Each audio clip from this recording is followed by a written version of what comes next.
Greetings, Minecrafters, and welcome to another Minecraft discussion out here in the deep woods. My name is Kimberly Quinn. This is Giovanni. He's kind of got a lot of snowballs going on right now. And we are here, G and I are here to have another lovely Minecraft discussion in the deep woods after some pretty huge pow, which is my favorite. I'm a winter person. I'm a skier, which is what I'm doing like all day tomorrow at Stowe. Other than some stuff I got to crank out early in the morning. And yeah, and the snowshoeing thing is the bomb.com too. It's just so peaceful and serene. I can't tell you. So the topic today, which I thought up, now, actually about an hour ago, is, tis the season to be anxious. Tis the season to be anxious. So even if you're not diagnosed with something, the holidays can really do that to us. And we also don't always realize the difference between anxiety and stress because lots of people think they're the same. And stressors are actually external. I'm going to put that in air quotes because we can also create them in our heads, which would make them internal. But really, stress is really things like bills and, relationships, the whole idea, and then all the, just all of it, external stuff. Bills, relationships, whatever. Health concerns, mental or physical, that's all stress. And then the stress causes anxieties. Anxiety is a response to stress. So you can find different definitions to stress. If you look different places, you can tell Giovanni's, well, he's not actually that stressed at all. He's got carrying around some snow though. Anyway, so one of my favorite definitions of stress, actually, if you look them up again, you'll find all different ones. I think I'm pretty sure it was Jon Kabat-Zinn, is stress is wanting the present moment to be something other than it is. Think about that. Because life unfolds as it unfolds, right? We really the whole control thing around there is pretty much an illusion. And so even when something, bad happens, it is what it is. Like, let's say like you blow a tire or something, that sucks. No one wants that. I don't know if there's ever a good time for, I suppose there could be one, like a fluky thing, like an outlier. But basically, there's not a good time for a car to break down. Blow a tire or whatever. And there's also not a good time, at least in, I don't like saying first world, second world, that kind of thing. But let's say like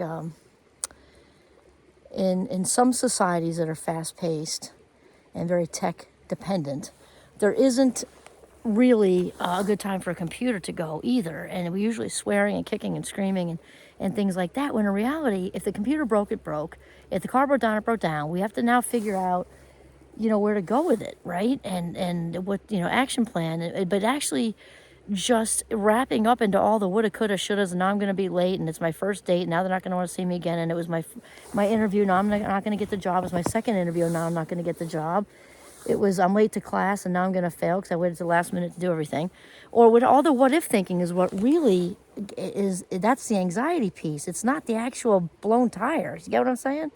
So we move that into the holidays kind of thing. And with the definition of stress, which I'm pretty sure is Jon Kabat-Zinn, of wanting the present moment to be something other than it is, if you have an annoying aunt, your brother just got married and you don't like his wife, she's, I'm going to say shallow hell, but I guess that was the right thing. You don't like her because of whatever reason. That part is what it is. What you can do is strategize around it and do some micro moves, to kind of stave it off. It's really important. So here's the two biggies with the anxiety thing. And I can all hear it now. Oh, that's so easy for her to say. It is easy for me to say. It's easy for anybody to say. And doing it takes a little more juice, but whatever we practice, we get better at. So here's the two big ones. If you want to reduce anxiety, remember, set the bar, do your best. Right? When we aim for perfect, with mindfulness, with the job, with school, with relationship, it doesn't even exist, right? If you can get that, little perfect moment, you got nowhere to go but down with it, right? Because we just can't maintain that as human beings. We're human, obviously. So, yeah. So mindfulness is to be in the moment, even if the tire's blown. We're not saying it's enjoyable all the time, but be in this moment. And rarely, like we discussed in a few videos ago, rarely is life an emergency. Thank God. Like that horrible phone call from a state trooper, car accident. Like, we don't even want to go there. Thankfully, that rarely happens, right? And then the other thing is, it's also usually not an urgency. Life is almost all the time not an emergency. The high majority of the time, again, thankfully. And it's rarely even an urgency. But we get caught up in this rushed momentum that then The snowball analogy is really good right now because you can see little G's carrying them all over the place. Those little snowballs, he's holding on to them. So it snowballs and snowballs and snowballs because we allow it. The brain likes patterns, loves patterns. So if it's used to, what if this, what if that, what if this, and then all this self-deprecating, I'm not this enough, I'm not that enough, I'm not this. If that's the pattern that it's used to traveling, it's gonna continue to look for it because the brain loves patterns, and it's like a duality. The brain's trying to please you, much like a golden retriever. So when they do something, when they find it, like, oh, I've been looking for that, that, you know, what if so-and-so shames me at the dinner again? Or, what if I get the letter that says I'm not getting sent back to college? What if, all of that, and then your brain finds it. That's like giving a dog a big treat, even like a prime rib bone, because the brain's excited. Well, I got the approval. No offense, G, because you such a good boy. And so we are allowing that. And so the thing is, a lot of people think, oh, she doesn't understand that, my anxiety. Yes, I do. It's a brain thing. So that's good news, bad news, right? Because the good news is it's not your fault. The bad news is it's still, or maybe not bad news, but other news, because it is good when you turn it around, is that once we become aware of whatever it is, we're responsible. Dr. Dave says it all the time. We are then responsible for our own, accountable, responsible, almost, I guess, synonymous with taking care of it and working hard to reduce it. Okay, so mindfulness, be in the moment. Most of them are good, or at least neutral. The high majority. So just be in the washing the dishes. We talked about it. Be out in the snow with your golden retriever. Be in the woods. Be in Central Park. Be in the elevator by yourself. Anything. And then the other one, of course, the key to happiness, and there are lots of keys, but the biggest key, like the master key, there you go. Didn't even plan that. I'm thinking of, like, the because I'm in academia, of course, like the RDs have the key to everything, or, people that have the key to everything. The key to has all the other little keys attached, like the master key, is gratitude.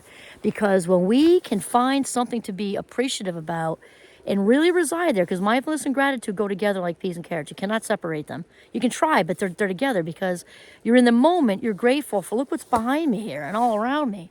And that can be wherever you are. You can be sitting in a mechanic shop waiting for your snow tires to get on. Make use of that time, right? Because here's the thing, looking for anything to be grateful for. My eyesight, big things change when you can't see. My spine working, right? My legs, my arms. I've got maybe one person in my life who I really care about, whatever. A grateful heart has no room for sadness or anxiety, none. So that's where the mindfulness piece comes in. If we were 100% in the moment, 100, not like 95, okay, 100% in the moment. We'll say 99.9. Leave that margin for error. We don't like to say perfect. The majority of you, okay, is in the moment and running that gratitude rampage. Gratitude rampage. I just did one the other day. I do my gratitude journal every day of my life, and sometimes I do an actual rampage for 17 seconds. Everything I'm looking at, the trees, the snow, Giovanni, my husband at home, my 5 kids, their new wives, the hot tea this morning, the chili I made last night. I just want a rampage. You cannot be anxious. A grateful heart and a quiet mind together. We're not saying no thoughts, because that's, especially for the Fast Mind Club, not going to happen on this day. For the most part, quiet mind, grateful heart, there is no room for anxiety. And all the annoying relatives in the world cannot shake you. They cannot shake you, and they cannot cause it. We allow it. They don't cause it. And so that brings me to one more thing, because this is what I remind myself of. That's why I went on the gratitude rampage a few days ago. Something was annoying me. I knew that it was annoying me. I knew it was ridiculous that it was annoying me. So I went on a gratitude rampage. So with the mindfulness and gratitude thing, master keys, okay, for being happy and free of anxiety and fear-based thinking. And to remember that no matter who gives you snark, no matter who, stole the promotion from you, whatever, as much as that sucks, and it doesn't give them a pass for aggressive behavior, and it absolutely does not. Here's the thing, though. I remind myself, and it works like a little key under the master key, is try very hard to remember that life happens for us, not to us. Because so many people walk around, especially at the holidays, this is so timely for right now, looking for ways to be offended. So what do you think's going to happen? What you look for, you're going to find. So and then you get all worked up and we're not even saying it's legit, but you go looking for it, you're going to find it. Okay? So life happens for us, not to us. There's a reason for everything. Even if you lost the job, somebody snuck a promotion out from under you and it was malicious and manipulating, and that doesn't make it okay. They don't get a pass. However, there's a reason and a season for everything, okay? And it makes it for that particular issue. And there was one bigger one I had back in August. I just reminded myself, somehow, some way, there's some big something good that's coming out of that. There's some big something good. And so, do we want to be grateful for the snark and the things that your annoying relatives say? No. Do we want to be grateful for how we grow from it? Absolutely.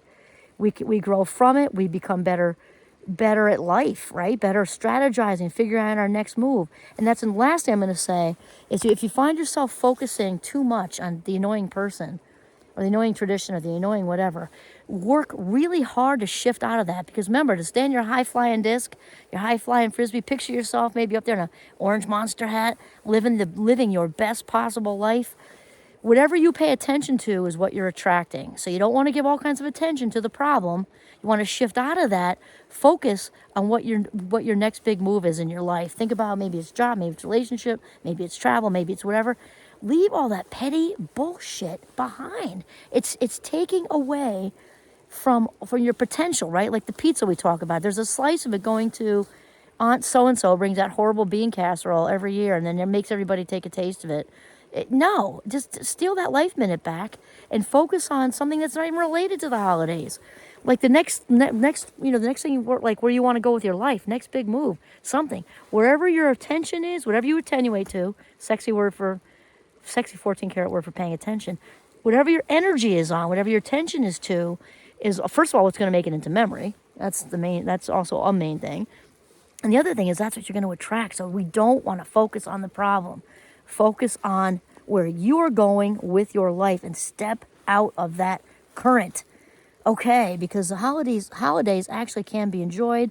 And it's kind of like, if you can manage being calm and peaceful and grateful through the holidays, you can certainly do it the rest of the year when things are easier. Usually. This is Kimberly Quinn signing off from the beautiful deep woods with Big Pow Pow and Giovanni in northern Vermont.